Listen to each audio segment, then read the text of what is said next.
Bagi teman-teman yang mau mengakses seluruh soal di channel ini, baik soal ganjil ataupun genap, atau materi sesuai dengan silabus OSN, teman-teman bisa klik join atau gabung menjadi member channel Kita Belajar dan pilih level yang teman-teman inginkan. Halo semuanya, selamat datang di channel Ayo Kita Belajar. Pada video kali ini kita akan coba untuk melanjutkan pembahasan OSN KIPSSD tahun 2025 untuk soal nomor 31. Nah, seperti apa soal nomor 31 ini? Mari kita langsung saja lihat ya.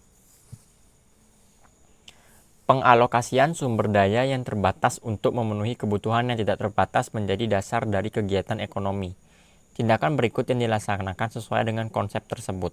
Konsepnya itu kita mengalokasikan sumber daya alam yang terbatas, sumber daya yang terbatas untuk memenuhi kebutuhan kita yang enggak terbatas. Itu gimana caranya supaya cukup gitulah ya, sumber daya yang terbatas untuk memenuhi kebutuhan yang enggak terbatas.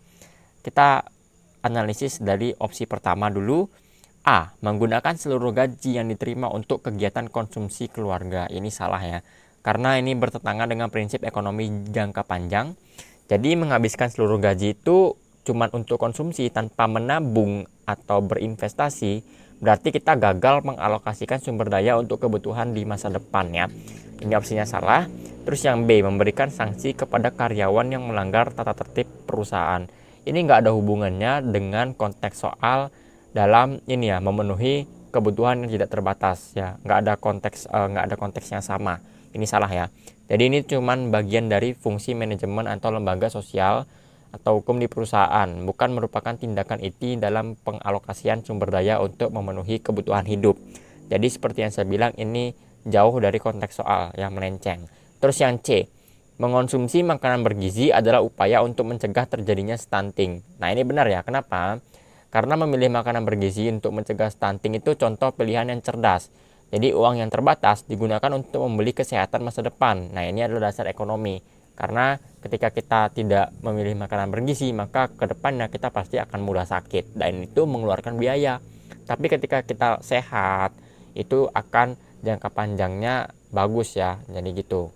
Nah gitu ya. Karena dari pilihan yang lain pun nggak ada yang bagus.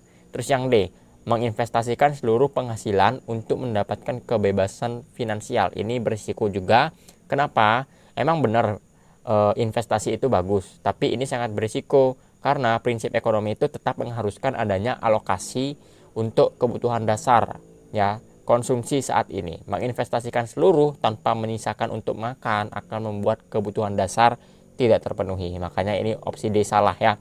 Nah, berarti yang paling tepat itu opsi C ya tadi ya. Nah, mungkin sekian saja pembahasan soal dari saya. Terima kasih banyak untuk kalian yang sudah menonton. Sampai jumpa di pembahasan soal selanjutnya. Dadah.